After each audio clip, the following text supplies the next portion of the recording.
Eksos, kembali lagi di Ekspedisi, eksplorasi kehidupan kampus, Prodi Pendidikan Sosiologi. Gimana nih kabarnya? Semoga selalu dalam keadaan yang baik dan sehat selalu ya. Kali ini kita akan mendengarkan materi mengenai Prodi Pendidikan Sosiologi yang akan dibawakan oleh Ibu Dian Rinantasari selaku Kor Prodi Pendidikan Sosiologi. Selamat menyaksikan. Assalamualaikum warahmatullahi wabarakatuh. Saya Ibu Dian sebagai Koordinator Program Studi Pendidikan Sosiologi ingin menjelaskan sedikit gambaran tentang program studi pendidikan sosiologi. Saya yang pandang lebih dekat mengenal program studi pendidikan sosiologi. Diawali dengan sejarah berdirinya program studi pendidikan sosiologi. Program studi pendidikan sosiologi awal mula berdirinya pada tahun 2003 bersamaan dengan berdirinya program studi sosiologi yang pada saat itu kita sebut sebagai sosiologi pembangunan. Pada tahun 2003, dua program studi tersebut di bawah naungan jurusan sosiologi. Nah, untuk sekarang jurusan sosiologi sudah dihapus. Yang ada adalah program studi pendidikan sosiologi dan program studi sosiologi. Pada saat itu atau pada saat tahun 2003, ketua jurusannya itu adalah Bu Evi Clara dan sekretaris jurusannya saya sendiri. Pada awal berdirinya dua program studi tersebut, menerima mahasiswa masing-masing terdiri dari 40 orang mahasiswa. Baik itu di program studi pendidikan sosiologi maupun di program studi sosiologi. Kemudian pada tahun 2005 keluar SK penyelenggaraan program studi pendidikan sosiologi dan program studi sosiologi. Pada saat itulah prodi pendidikan sosiologi dan prodi sosiologi mulai diperhitungkan sebagai program studi yang menerima mahasiswa melalui jalur ujian masuk PTN tingkat nasional. Dasar program studi pendidikan sosiologi itu berdiri, pertama, berdasarkan data dan fakta di berbagai sekolah negeri maupun swasta di tingkat SMA dan madrasah aliyah di Jakarta, ternyata yang mengajar mata pelajaran sosiologi di sekolah-sekolah tersebut hampir 90% para gurunya tidak berlatar belakang pendidikan sosiologi ataupun dari sosiologi. Latar belakang sarjana dari guru-guru yang mengajar sosiologi atau mata pelajaran sosiologi di SMA dari berbagai disiplin ilmu di luar sosiologi. Misalnya dari jurusan Tata Boga, jurusan Bahasa Indonesia, jurusan Bahasa Inggris, dan jurusan Bahasa Jerman. Jadi memang hampir dari 90% guru-guru yang mengampu mata pelajaran sosiologi dan antropologi pada saat itu hampir 90% itu bukan dari disiplin ilmu sosiologi maupun pendidikan sosiologi. Dari tahun 2003 sampai saat ini, tahun 2020, semester 112, program pendidikan sosiologi, program studi pendidikan sosiologi sudah meluluskan sarjana pendidikan sosiologi lebih kurang 838 mahasiswa. Dan berdasarkan hasil tracer study lulusan prodi pendidikan sosiologi, sebagian besar sebagian besar alumni dari program studi pendidikan sosiologi sudah diterima di berbagai lapangan pekerjaan, antara lain di berbagai sekolah, baik negeri maupun swasta, di perusahaan swasta, dan lain sebagainya. Kemudian kita masuk kepada visi dari program studi pendidikan sosiologi.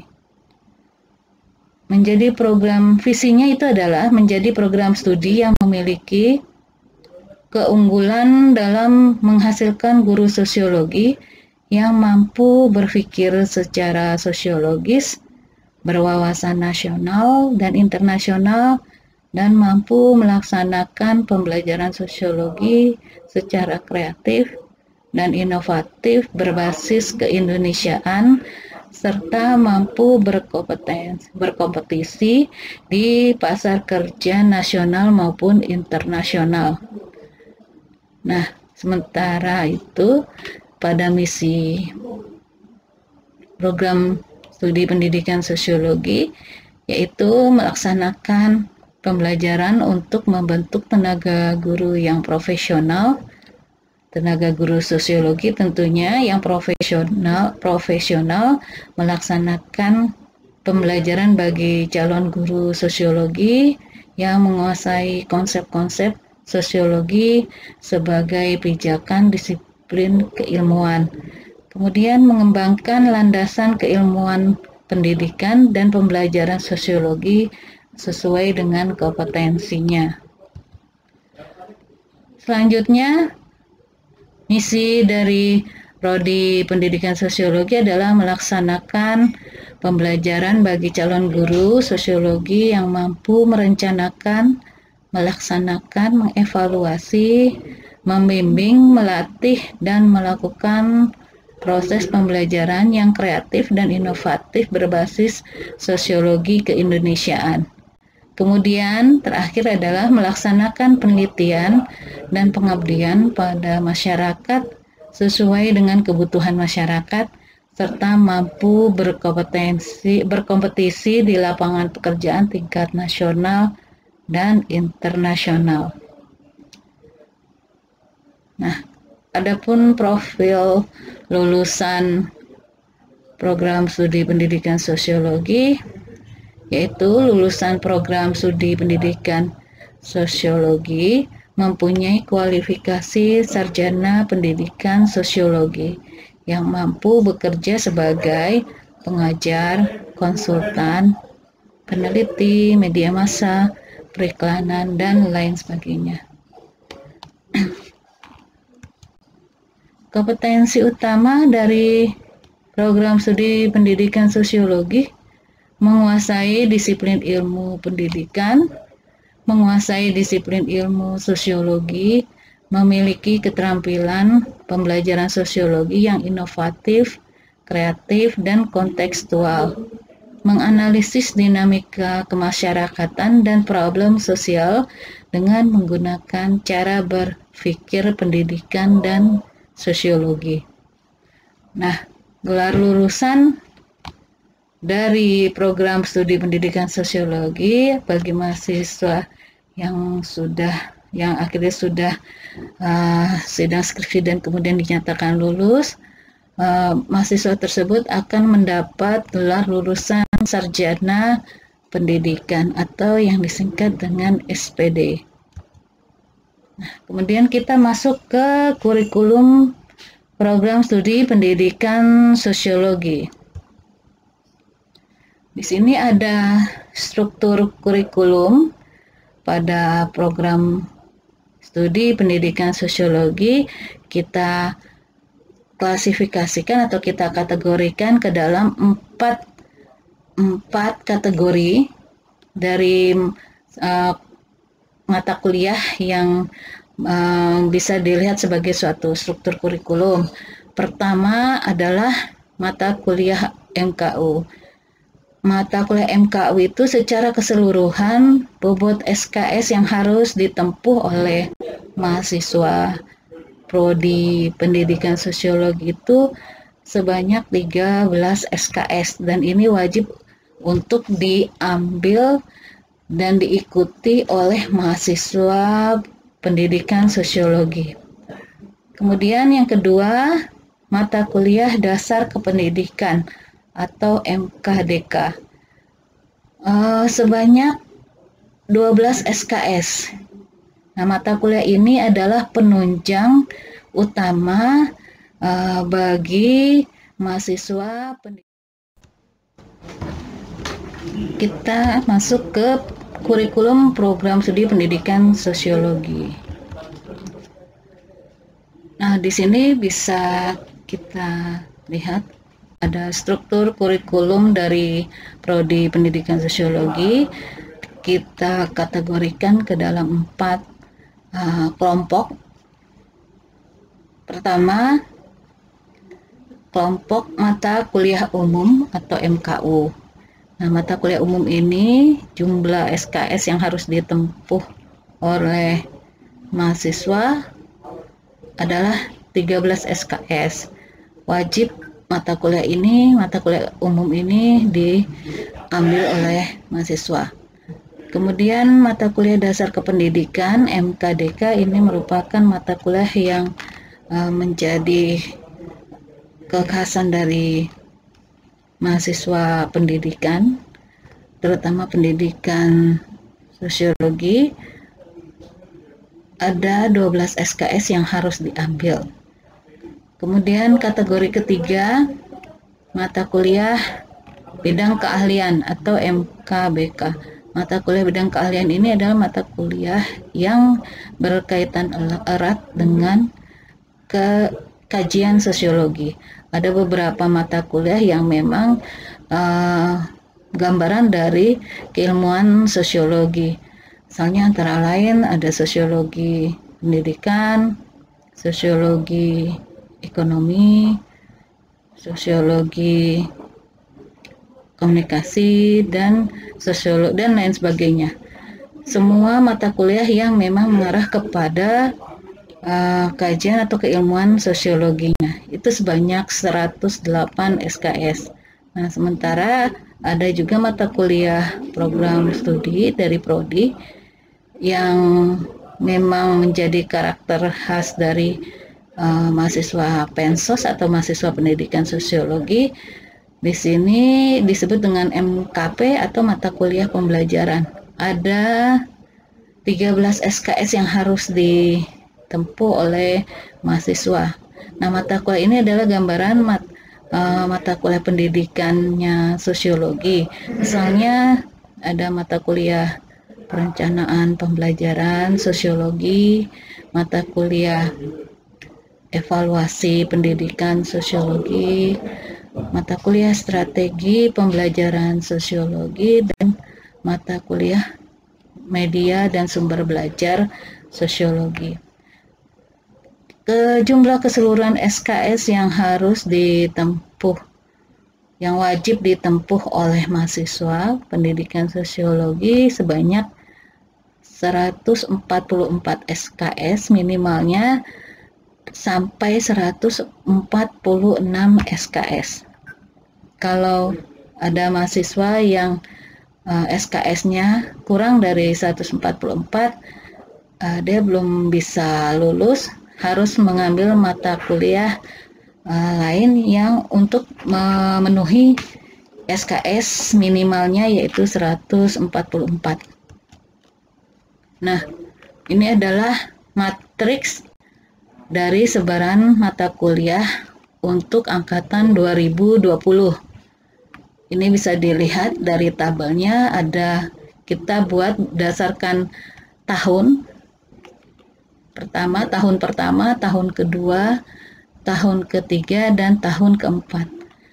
Gambarannya, mahasiswa itu bisa selesai masa studinya itu dengan cepat pada tahun keempat. Bahkan ada beberapa mahasiswa yang akhirnya juga bisa menyelesaikan masa studinya dengan cepat 3,5 tahun. Sudah ada beberapa mahasiswa yang dari pendidikan sosiologi yang menyelesaikan masa studinya 3,5 tahun lebih kurang sebanyak 10 orang dari program studi pendidikan sosiologi. Nanti bisa dilihat di sini per semesternya apa saja mata kuliah yang ditawarkan dari program studi pendidikan sosiologi. Ini sebagai data juga bagi mahasiswa, terutama angkatan 2020, untuk melihat mata kuliah apa yang belum diambil atau yang belum lulus. Karena kalau ada mata kuliah yang belum lulus, terutama mata kuliahnya program studi pendidikan sosiologi yang wajib lulus, itu harus diulang. Nanti ada gambaran untuk kriteria penilaiannya, metode penilaian. Nah, ini adalah metode penilaian. Penilaian mata kuliah dilakukan melalui penilaian proses, penugasan, ujian tengah semester atau UTS, ujian akhir semester atau UAS, dan praktik. Sementara pemberian nilai hasil studi mahasiswa didasarkan pada kriteria sebagai berikut. Nah, ini bisa dilihat tingkat penguasaan, nilainya, bobot, dan predikatnya. Untuk kategori atau predikat sangat baik, itu nilainya A dan A-, itu masuk ke dalam predikat sangat baik. Bobotnya itu 4 dan 3,7. Di sini bisa dilihat tingkat penguasaan pada predikat sangat baik, yaitu untuk A- 81 sampai 85%. Untuk A, nilai A, tingkat penguasaannya 86 sampai 100%. Kemudian pada predikat baik itu ada nilai dengan tanda B+ dan B. Bobotnya B+ itu 3,3, sementara B itu 3. Dan tingkat penguasaannya B+ itu 76 sampai 80%, kemudian B 71 sampai 75%. Kemudian pada predikat cukup, nilainya ditandai dengan C+ dan C. Dengan bobot C+ itu 2,3, C itu 2. Tingkat penguasaannya C+ itu 61 sampai 65%. Sementara C itu 56 sampai 60%. Dan C ini masih dikatakan lulus dalam proses penilaiannya. Nah, kemudian dengan predikat tidak lulus itu nilainya ditandai dengan D, dengan huruf D dan E. D itu bobotnya adalah 1, E itu adalah 0. Dengan tingkat penguasaan untuk D 46 sampai 50%, untuk E kurang dari 55%. Nilai D dan E ini wajib untuk di mata kuliah tersebut untuk diulang di semester berikutnya. Nah, ini adalah dosen dari program studi pendidikan sosiologi. Nanti dengan seiringnya waktu berjalan dalam perkuliahan, insya Allah mahasiswa pendidikan sosiologi akan ketemu dengan dosen-dosen ini.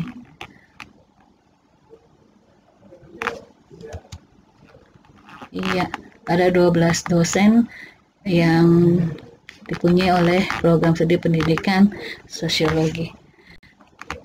Terima kasih atas perhatiannya.